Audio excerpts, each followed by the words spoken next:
In Khayelitsha have also joined Heritage Month celebrations. From 10 a.m. today, they will be hosting the Buyelembu Cultural Festival, and on the lineup will be artists such as Zola 7, DJ Kimi C, and many more. So, if you're in and around the mother city today, make sure you go and check it out. There you have it there on your screen. All right, for now though, let's talk all things books.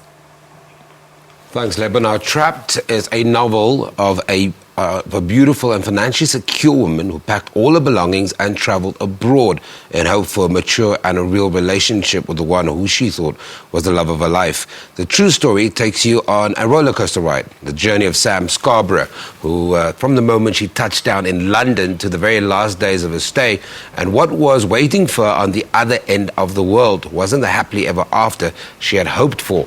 Sam joins us from our Cape Town studios. Sam, good morning. Thank you very much for joining us. Trapped, when did you decide that you needed to tell the story?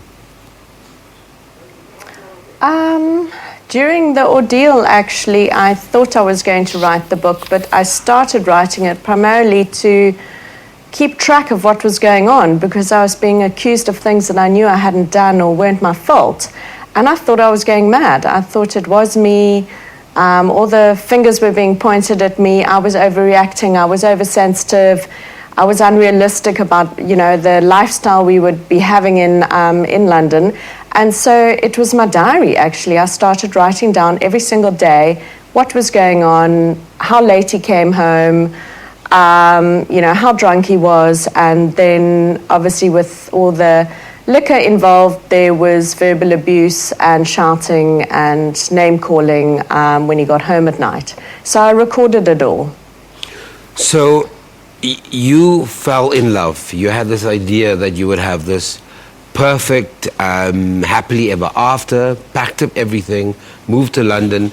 Is that the story in a nutshell? How did you meet this man of your dreams that ended up being the man of your nightmare? Yes, it was. It was a 6-month nightmare. Look, what I want to say is my story pales in comparison to a lot of women out there. My story is about verbal abuse and emotional abuse. And, I am a strong woman, so I had a fair sense of what was going on while it was happening. But it's a degeneration of what happens to you as the person on the other end of, receiving this abuse. And that's what I wrote in my book. And when I wrote my book, when I finally submitted it to be published, I didn't take any of that stuff out. It's raw, and it's quite a hectic story from my point of view, because I definitely exposed myself and my emotions and, what I went through. But yes, I met him through friends. I knew I was taking a chance going to live with somebody I hadn't known for for many months. But it felt right. I fell in love. I innocently thought that this was going to be it. I wanted to live in London, and I was really excited. But soon after arriving there, I realized there was a lot of alcohol involved, a lot of late nights, and I was really just expected to sit at home and kind of look after my child. And, I wasn't considered in the arrangements, and I'm certainly not the kind of woman who would sit around and take that. So 6 months of nightmare. You talk about many months. How long did you know him before you decided that you were going to pack up everything? Before this dream was sold to you? How long did you know him for? I was in conversation with him for about 6 months.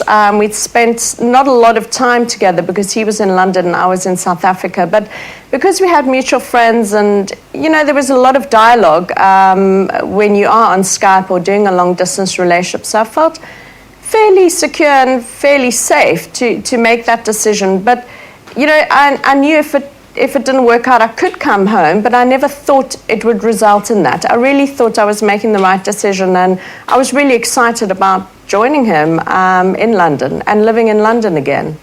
Sam, obviously it's not a warning sign for women only, but what do you want the reader to take away from your experience? Look, I wrote the book because once, when I was very much younger, a friend of mine was in a physically abusive relationship, and I gave her a book to read, and it helped her. She told me that that's why she left the relationship. So I really just wanted to tell my story so that it can help other women. And if it has helped just one other woman, then it was meant to be. You know, it wasn't easy to expose myself like this. Yeah. I'm certainly not 100% mentally well in the book either. I mean, the psychologist's report in the back of the book calls me temporarily insane. And I do really pretty crazy stuff in the book, because I was like a caged animal. I mean, I was just being controlled to the point that I was so angry. And my anger got me out of that relationship, because I knew that nobody had the right to treat me like this. But I think a lot of women are in much longer relationships, so it's much harder to get out. And they seem to just take it. And if you read my book, it's the roller coaster. And apparently on page 200, it really angers a lot of people who read the book, because they can't believe that I go back. And it's the cycle of abuse. You know, one day is terrible, but 3 days are fantastic. And then you forget about that day, and then that switches. That 3 days are terrible, and the one day is wonderful. And here pops up the person that you thought you were joining, you know, that I was in a relationship with. And so it's a cycle of abuse. It's never just plain sailing. You know, you never actually know where you are. And I think this will help women if they read my book and they can see the cycle and they can identify it. I think it would give them the courage to make those steps to leave a bad relationship. Sam, we've run out of time, but thank you very much for putting this book together and showing such extreme bravery under the circumstances. Author Sam Scarborough talking to us about her book called Trapped. It's about a woman whose life literally is turned 180 when she decides to leave her country of birth and follow the person that she's in love with. Go and read it. We take an ad break. Don't go anywhere.